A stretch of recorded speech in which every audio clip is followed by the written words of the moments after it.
This is a message addressed to the totality of mankind by the One. I have come, and my presence has not been welcomed and recognized.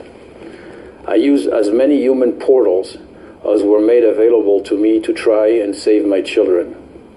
Alas, few of my communications were given the importance they truly deserved.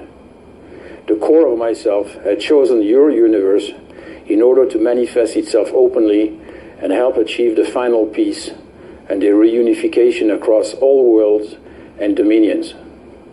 Rebellious entities feared such an event and endeavored forcefully to silence my voice and communications. Their lies penetrated the consciousness of man and polluted its mind with many false stories and projected events. All of those spread their dark tentacles of confusion across all the realms. Truth was being ruthlessly drowned in a cacophony of false teachings, and fear became the lot of most of my children.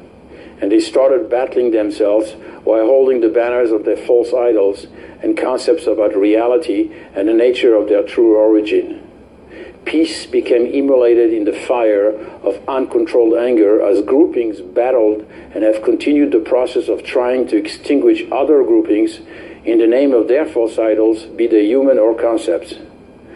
Truth had not found its way back, and as the rumbling of the rebellion grew on so many levels, the quiet, peaceful, loving voice of the one and only could not be heard within each and every one of themselves.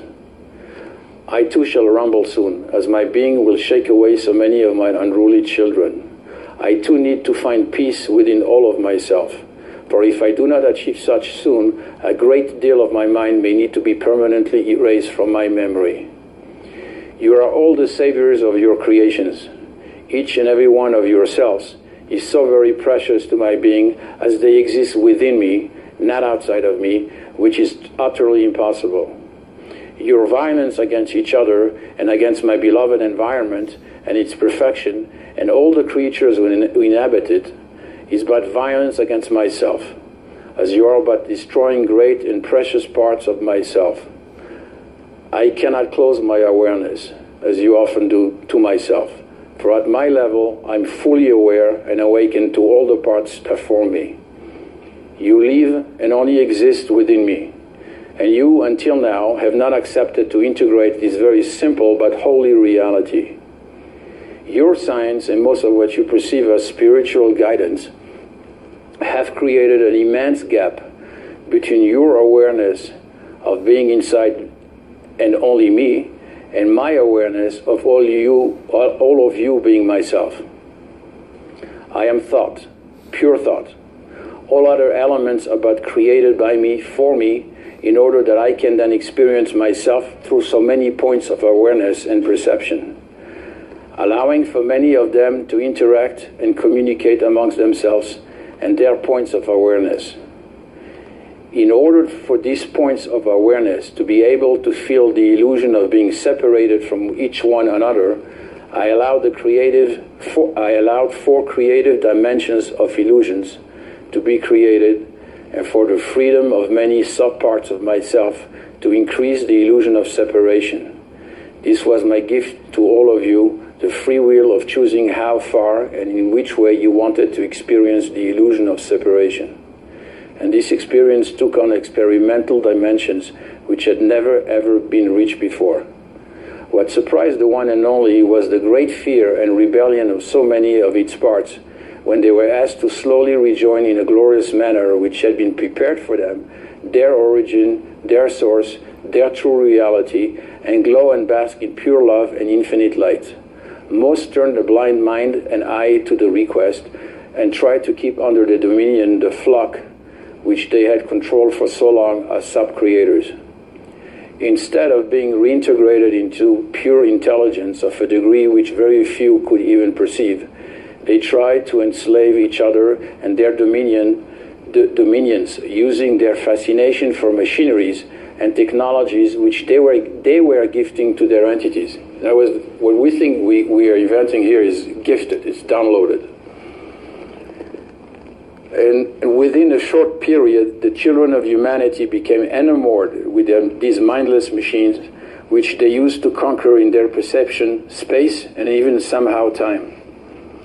Within their desire to achieve more control and power, they were damaging their living environment that I had created for them in almost irreparable ways. Many connected individuals and many respected scientists sent out dire warnings to all about a proximate moment where all will fall into an eternal apocalyptic chaos that could not be brought into equilibrium by any human or even higher forces.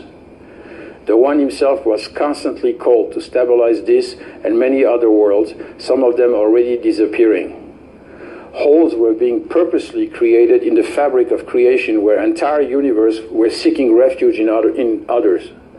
This particular world was of great attraction to many of the branches of this great tree of creation, because they knew that if it had a special place and connection through the core of the One and only. Therefore, many tried to enter it, and as they were less restricted in communicating through thought to thought, they infiltrated the thoughts of many humans in order to achieve a presence here, hoping that this would assure their survival. And then many of these foreign elements started also fighting for dominion and presence within realms that humanity was not perceiving yet. And there were wars within heavenly bodies and in between them, and there were wars on this plane. Great spiritual energy groupings were lost, falling victim to violence. The One had to remove parts of himself as the damage was getting too deep. The continuum and continuity of creation was now at stake. Many spoke of awakening to their highest levels of spirituality by drowning themselves, and others who would listen to them in an ocean of egocentric and egoistic pursuits, denying the multiple level of reality which form my creation. I cannot afford such. I cannot turn a blind eye to any parts of myself.